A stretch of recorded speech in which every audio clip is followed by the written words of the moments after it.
La porte numéro 4 et la porte numéro 5, on va les mettre ensemble. La porte numéro 4 et la porte numéro 5, j'appelle ça les péchés chroniques et la rébellion. On les met ensemble parce que souvent, ces deux portes-là, ils s'entrelacent l'un et l'autre.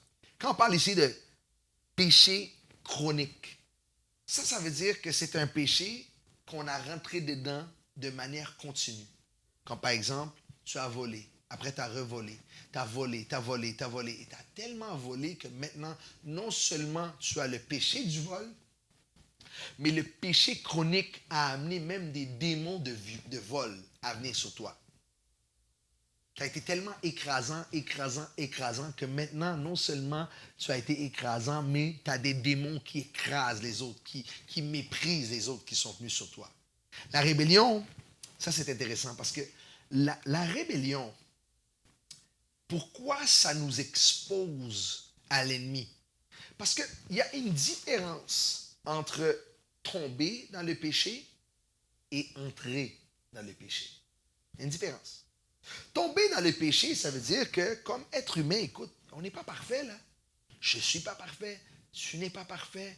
Il va arriver, c'est sûr que ça peut arriver qu'un jour, une tentation nous prend et on cale le test. Mais il y a une différence maintenant quand Dieu nous parle de manière claire.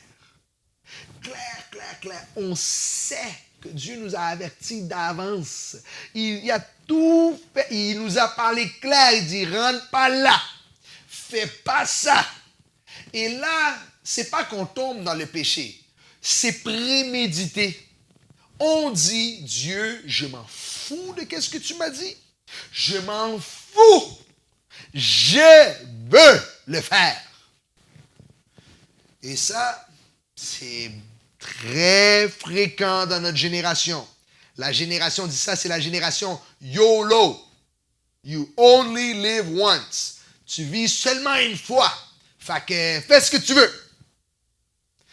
Et ça, c'est la rébellion. Et c'est dangereux parce que, regarde qu'est-ce que la Bible dit par rapport à la rébellion. Dans Hébreux 10, verset 26, ça dit ici, car si nous péchons volontairement après avoir reçu la connaissance de la vérité, il ne reste plus de sacrifice pour les péchés. En d'autres termes, quand on tombe dans le péché, le sacrifice de Christ nous couvre. Parce qu'on est tombé dedans, on a fait une gaffe, on a gaffé, on est humain. Donc le sacrifice de Christ, il nous couvre. Mais quand on pêche volontairement, ça veut dire on s'en fout ce que Dieu dit. On est rebelle. On veut faire ce qu'on veut. Dans ce moment-là, la Bible dit qu'il n'y a plus de sacrifice. En d'autres termes, on s'expose. On s'expose à une emprise du diable. Maintenant, le péché de la rébellion, c'est un des péchés que le diable aime le plus parce que lui, il est le roi des rebelles. Il s'est rébellé contre Dieu, sachant très bien ce qu'il faisait. Donc, il aime les rebelles. Il les considère ses enfants. Il dit, quand il voit ça, quand il voit ces traits-là dans notre personne, il dit, mon fils, je suis content, tu me ressembles. Mais le diable est menteur. La rébellion, ce n'est pas un péché à jouer avec. Si on reconnaît qu'on a été rebelle, si je n'avais pas adressé la rébellion dans ma vie, je vous assure, tu ne serais pas en train de m'écouter maintenant. Et ce vidéo, ça ne serait jamais produit. Parce que ces emprises-là auraient donné des accès trop majeurs pour le diable sur ma vie, pour casser mon ministère, casser mon mariage, casser mes finances. Donc, on ne peut pas jouer avec la rébellion. Si tu es dans un ministère et que tu ne peux pas respecter tes autorités spirituelles, change de ministère. Parce que si tu vas rester quelque part, sois au moins capable de donner le respect.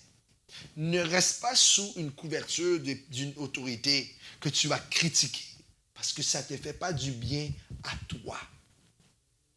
Et quels que soient les parents que Dieu t'a donnés, tu n'es pas obligé d'être proche avec eux. Tu n'es pas obligé d'être chum-chum. Écoute, si ton père t'a abusé, si ta mère t'a abusé, si tu as vécu de l'inceste, on t'a vécu un viol, ils t'ont battu pendant ta jeunesse, écoute, je comprends que tu veux rien savoir. C'est normal.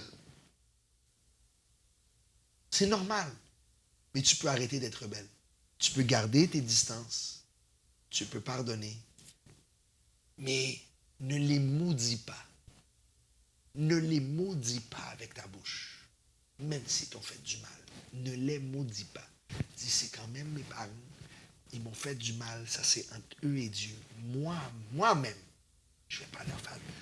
Je vais pas prendre ma main pour leur faire du mal.